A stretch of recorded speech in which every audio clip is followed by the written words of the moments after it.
wrapped up a few minutes ago. Oh, good. And we had word your client's been here the whole time waiting. Oh, You've been elsewhere, so. Perfect. Thank you, Your Honor. Yeah, and as a matter of fact, Judge Ostler's clerk said she'd send down a thing to let you know that I was up there. So, yeah.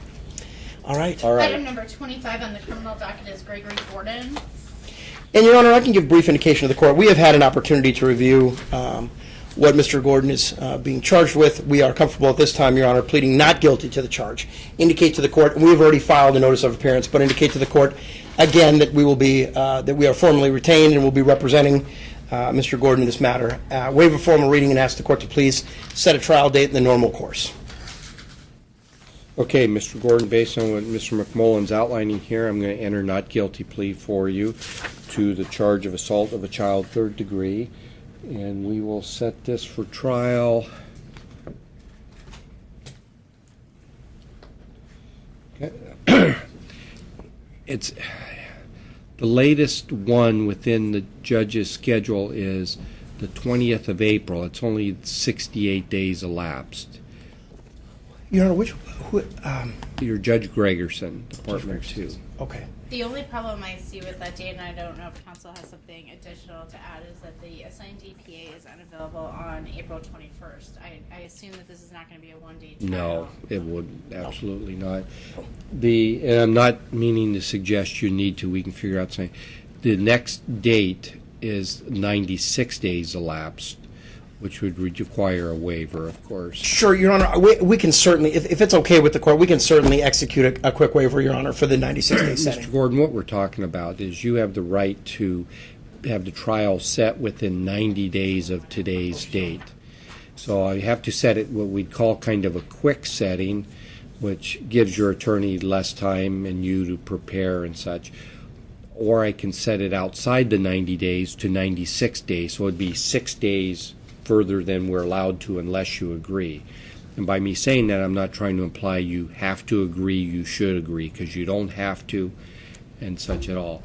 And if you need a moment, I can allow you to talk privately with your attorney about it. He's indicating that he thinks that's okay, but by all means, you should have the right to talk privately if you wish to have that. So any thoughts, Mr. Gordon? Do you want to talk? I agree with my lawyer. Okay. That's great. So we'll set, where are you going to set as the commencement date? Your Honor, I was going to commence on the same date as the trial date. Sure. Okay. And what date is the court looking at? May 18th. So that'll be 0 days elapsed. Readiness will be on May 14th at 1:30. That's perfect, Your Honor. You're going to get a notice, sir, of this scheduling order that has these court dates and times. Just be aware that these are mandatory court dates. The other thing you're going to get paperwork on is, as we shift from what I call phases of the case, the previous no contact order that was entered between you and the individual with initials DCC, that's being rescinded, but a new one's going into its place, so it's really just kind of continuous. So that restraining order remains in effect. Do you have any questions, Mr. Gordon? Not at this time, thank you. Your Honor, we are asking also for an omnibus date. I see that the clerk is looking at the calendar for dates that might be available. All right. You want to pick some time like 1st of April? Late March, early April. We have March 17th at 1:30. Your Honor, could we go a little, is it possible to go a little farther out than that? End of March, beginning of April would be great, I think. About March 31st at 1:30. That's great. It's pretty much the end of March. That's great. Yeah, it's both. Seek usual fine, so to speak. All right. So Thank you. March 31st. So all three of these dates are listed on this scheduling order. These are all mandatory court dates for you, sir. That's perfect.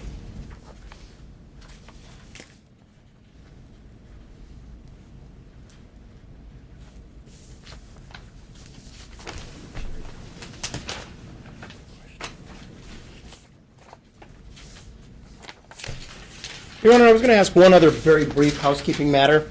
And we received I received an email, Your Honor, at my office, and unfortunately Supervisor Reese isn't here now, but I actually have the email physically. Supervisor Reese has no objection. He's got Greg, at Greg's work, Your Honor, he actually works at kind of an elderly care facility, so that's not a problem with regard to there being minors. But there are a couple of people that work there who, one we think it might be around 16, and then there's a 17-year-old, I think, that works there as well. He discussed this at length with supervised release. Mr. Waite-Molyneux had absolutely no, after hearing the story and what is going on with his work, had no objection to that, but did indicate to me that it's something we probably should bring up, of course, with His Honor as soon as we see. I don't know that I have the... Well, Your Honor, I apologize. It's right here. If I can hand up to the court, and I can... I trust your representation. Thank you, Your Honor. Yeah, and I can have just... I would just wonder if we should do a memorandum that would indicate that he's allowed to have contact with,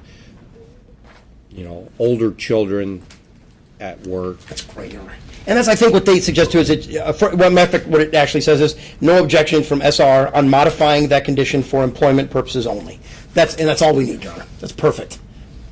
That's perfect. And we sure appreciate that.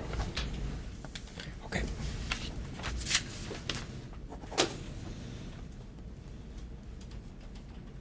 And, Your Honor, I inadvertently stated to the court that it was Mr. Waite-Molyneux. It was actually Aaron Welch, Your Honor. Ooh, and I don't know if we can do that. Whole different ballgame. Here we go.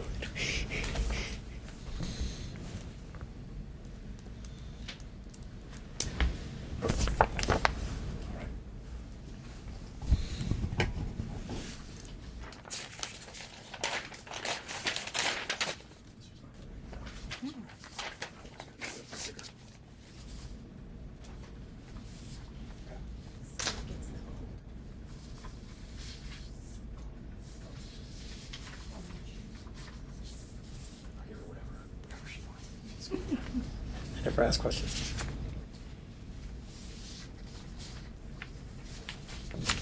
All right.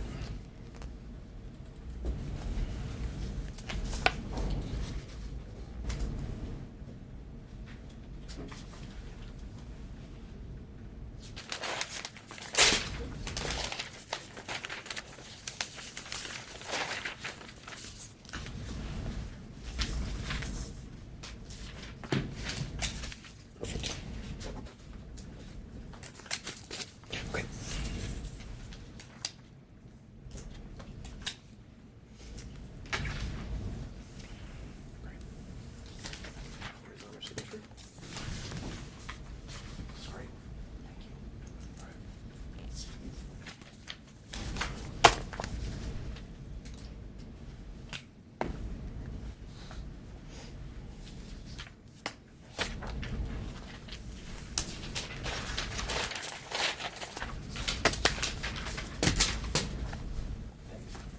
I believe that concludes it off. Your Honor, thank you so much. Certainly. Thank you. Bye, Tracy.